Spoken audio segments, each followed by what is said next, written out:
Hello, welcome back to my channel. I know for you this is probably a week or so, maybe even 2 weeks, I'm not sure, after you saw me getting lost on a mountain. But for me, that was just half an hour ago. Half an hour ago I was lost on a mountain. Half an hour later I'm back in the van, so obviously I survived, and I'm now sitting outside the Plough Inn, maybe 20 or 30 minutes outside of Matlock where I was. And I've just phoned up the pub because they're not open yet. Phoned up, spoke to the publican, and he has allowed me to park up for the night in his car park in exchange for me going in and having a meal and a drink.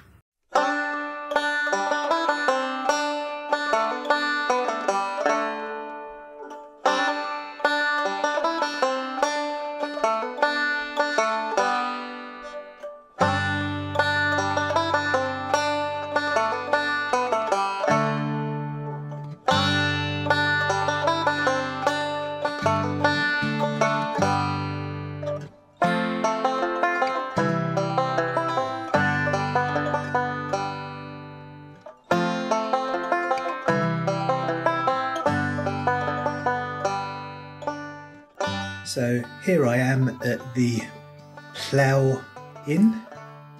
The Plough Inn. Here I am at the Plough Inn. Have you ever seen Texas Chainsaw Massacre?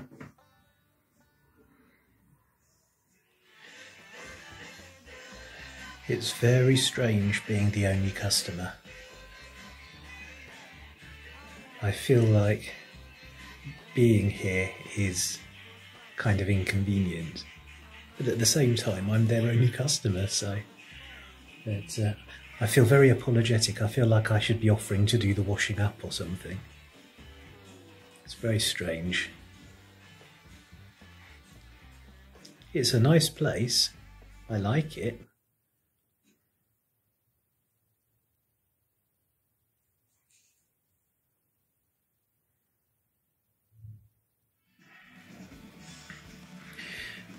You know that thing in comedy movies when there's loud music playing and so people are having a very loud conversation and someone says something rude or inappropriate just as the music stops and everyone turns around and stares at them?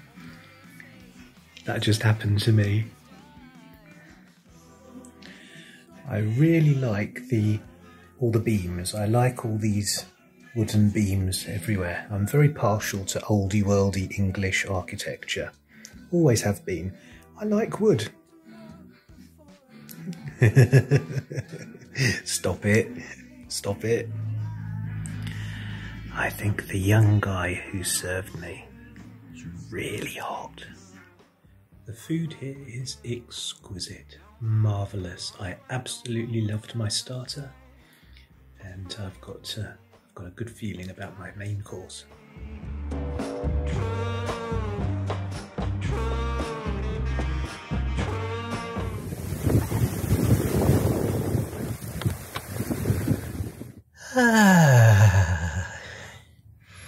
Well, I just had an exquisite meal at the Plough Inn.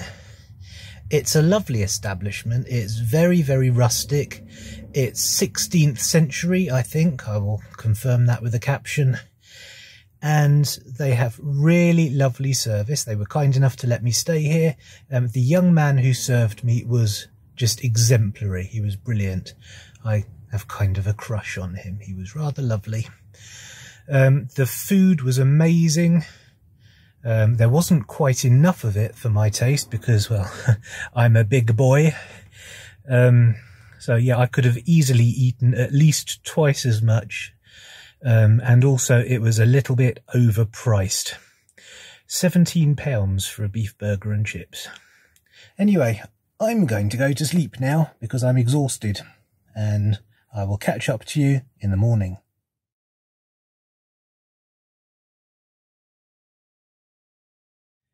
Hello. You find me in a state of arousal, and that's not because of all the new greenery. It's because I've got fish fingers. I'm going to make some fish finger sandwiches. I know it's exotic stuff. Happy days. Oh, by the way, I apologise for the now traditional shaky camera work. In the old days I used to try and keep things nice and steady and smooth, but I've realised that it's much nicer to be able to go for interesting angles and Dutch tilts like the one I'm using at the moment. Also, it gives me the opportunity to show off some of the new greenery, which is made out of the finest plastic. Hello? Okay, I know this seems like a lot. It is, it's 10. But here's the thing. They all fell out of the box at once and were thereby contaminated, so I couldn't put them back in the box. That would be, well, bad. So I'm going to do the decent thing, the healthy thing, and eat all 10 of them. Now, I haven't used my grill yet, but I'm pretty sure I won't be needing this, because it lights itself with sorcery. Oh.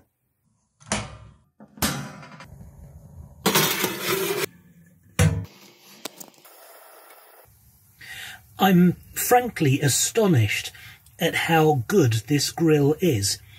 I've also noticed that it works as an oven as well, but it's really efficient, and it's actually cooking the fish fingers evenly all over. They look like proper fish fingers. Actual, real, live fish fingers. Which is to say not live at all, slightly burnt, slightly undercooked, and slightly mangled. But they all end up in the same place. Oh, it's so difficult doing it one-handed. And then put one across the bottom, like that. There you are. I've pre-mayonnaised the bread. And there you have it, complete with a thumbprint. I'm going to cut this in half, and then I'm going to eat it. Num num num num num.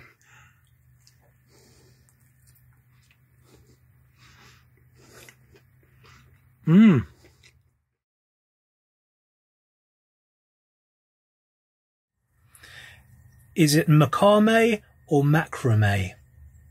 Let me know in the comments.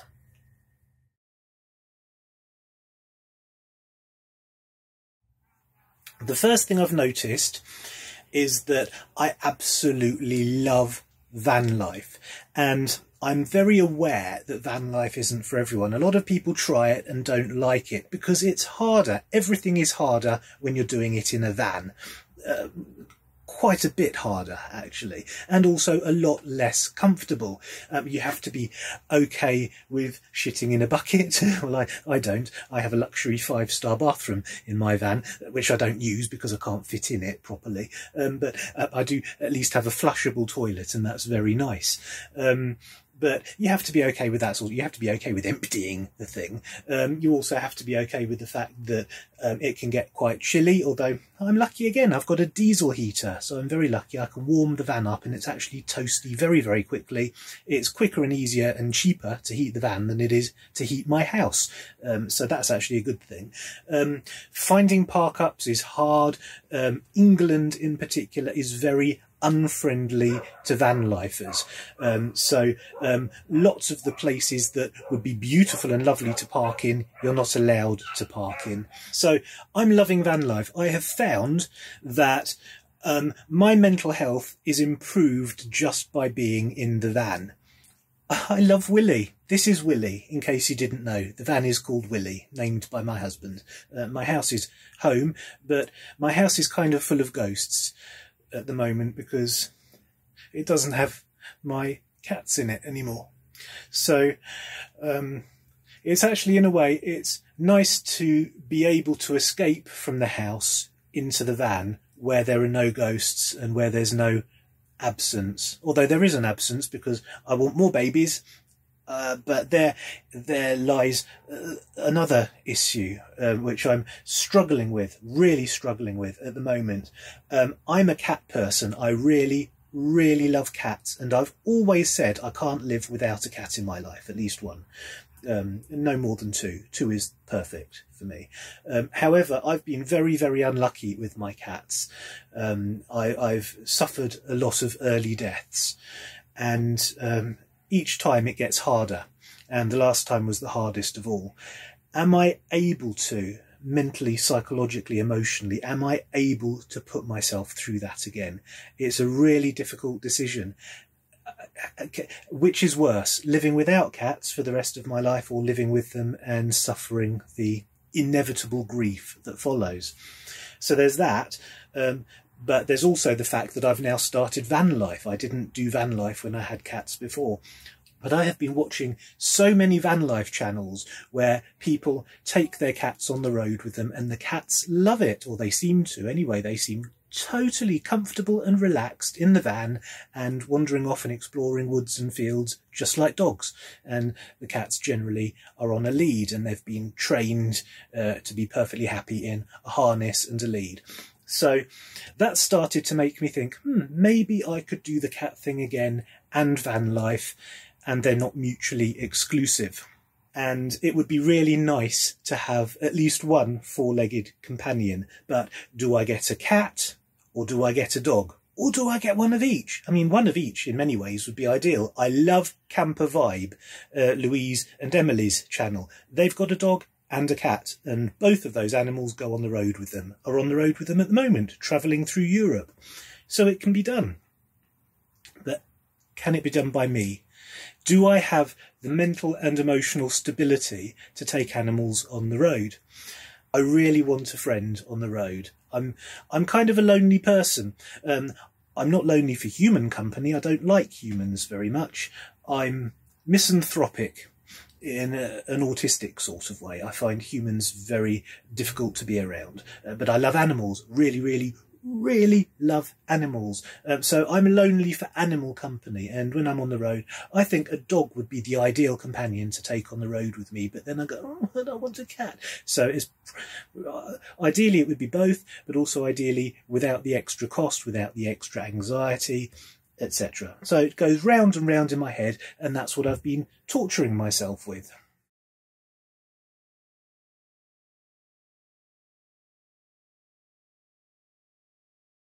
Okay, so I'm going to install this first, because it feels kind of important to install this at the moment.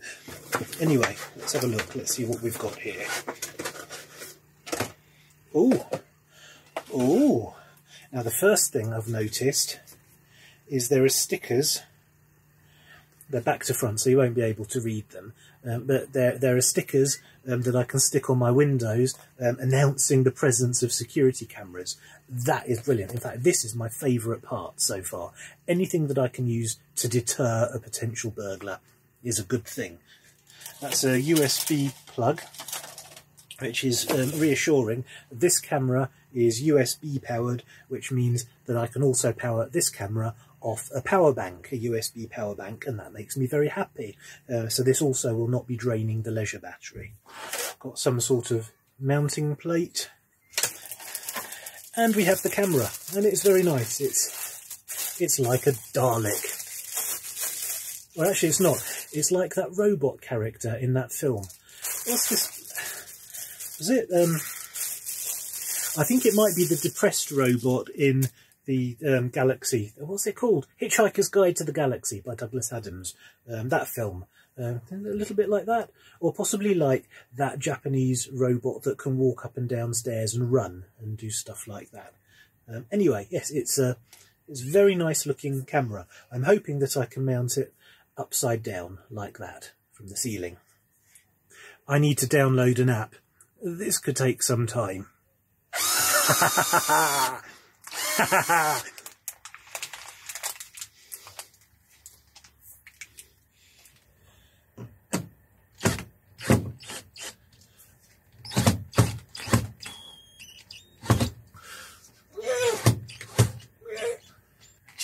Do you think I should have taken my plant down first? Yeah.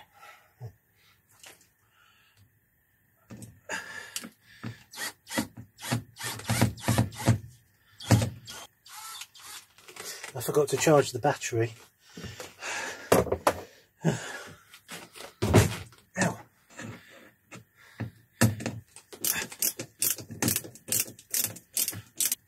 I really hope I haven't drilled through any electrics or compromised the waterproofing of the roof.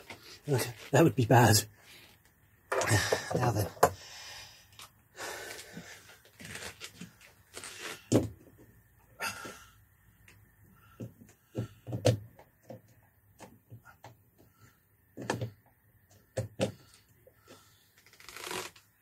Ah, my screws are too big.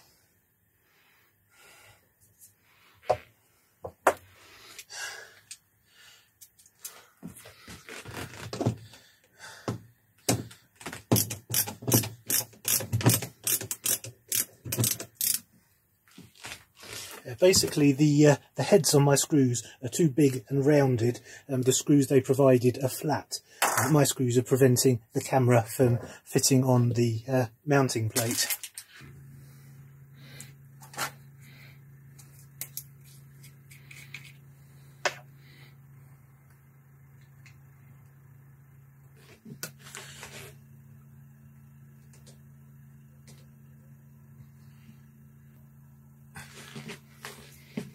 Well, that has the benefit of covering up the 3 unnecessary screw holes that I made.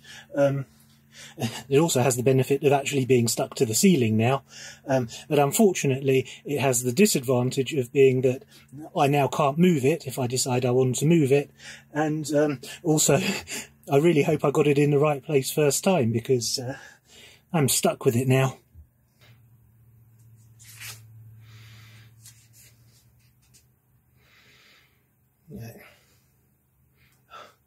Now my glasses have steamed up. Can you see? Look, steamy. I'm all steamed up. It's as if God hates me. I'm convinced I must have been Hitler in a past life. Oh.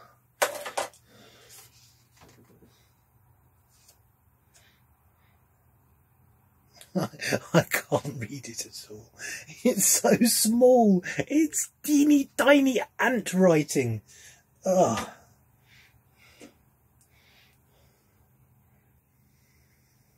I'm going to plug it into the same power adapter that I'm using to power my camera at the moment, because it's convenient. I can't see because I'm steamy. Oh, excuse me. Okay, so the cable that came with the camera is now plugged into the power adapter.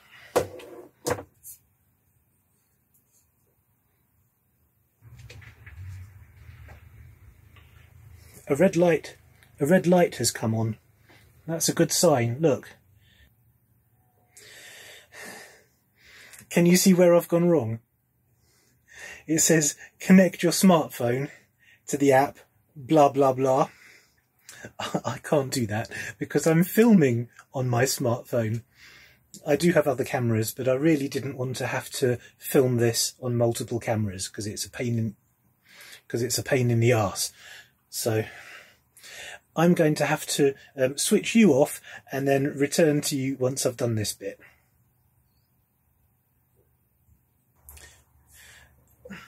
This is a piece of shit.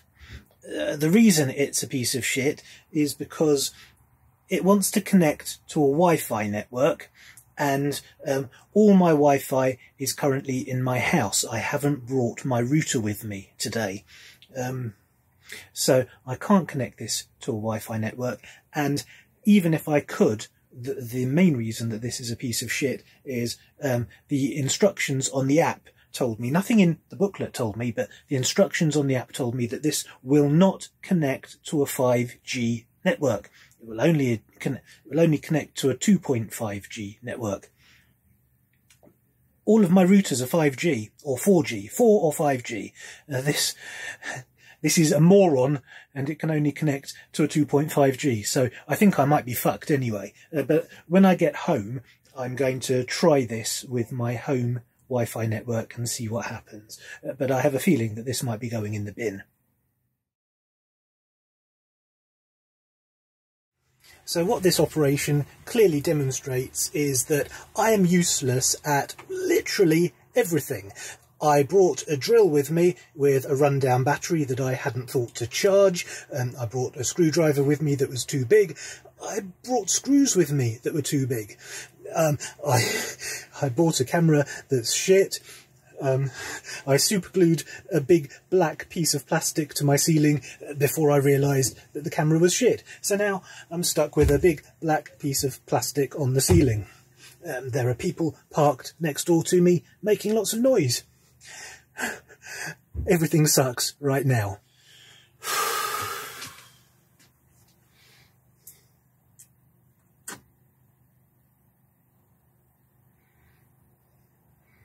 It didn't stick anyway.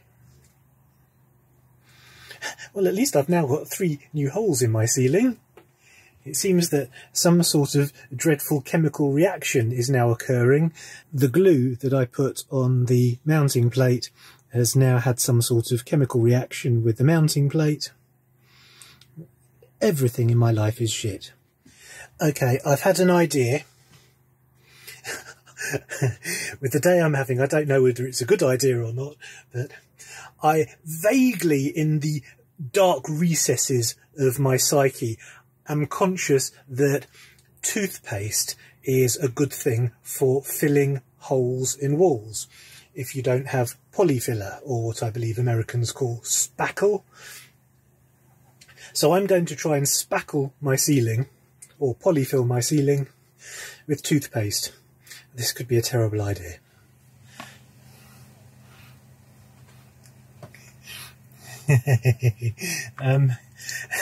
Of course, because I'm me, the only toothpaste I've got has charcoal in it. So I don't think I can do this because it's going to be black. Yes, it's black. Black toothpaste. Only I would buy black toothpaste when I really need white toothpaste. I still have these things, but I've got a bad feeling about today. I think today my mojo is bad juju. Yes, I've got bad juju on my mojo. So I'm thinking I might actually do these tomorrow, and perhaps things will go more my way. So for the time being, I think I'm going to cook some food and think about my life choices. Right, here's the situation. I'm hungry, I'm defeated. There's only one thing for it. Linda McSausage. These are the best sausages ever.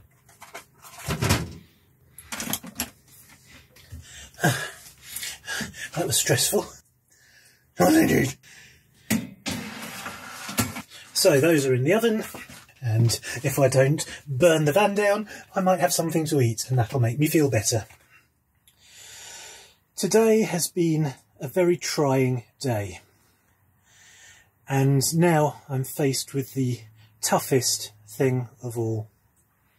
This is a crushing disappointment. I forgot to bring mustard with me. There's a piece of music that British people associate with a guy, a hapless individual, trying very hard and failing at something. It's from a commercial or a series of TV advertisements that ran through the 1980s. It was a commercial for a cigar called Hamlet. And essentially in these commercials, a guy would try and do something, repeatedly fail, and in the end he would give up and light a cigar, light a Hamlet, and a piece of music would play. I think it's Air on a G string, or anyway, I will play it for you if I can find it. And this piece of music played, and the guy would smoke his cigar and enjoy his failure. It's a very British thing. At the moment, I've got the Hamlet music playing in my head. I feel like I'm having one of those days, a Hamlet day. I think it's Air on a G string, could be something else. Anyway, I'm going to play that music while I eat my sandwich.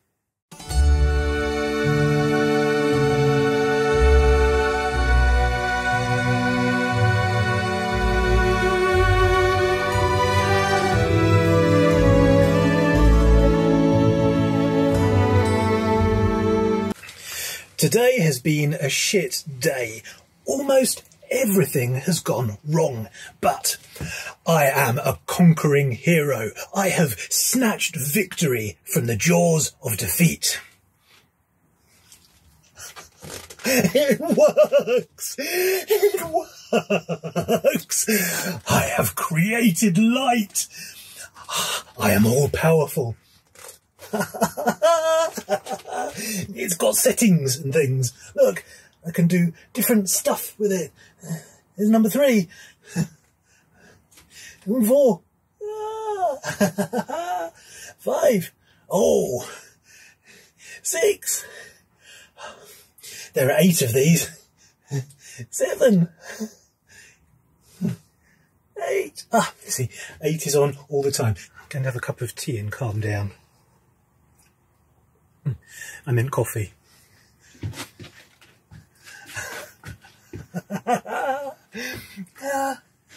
I'm so happy.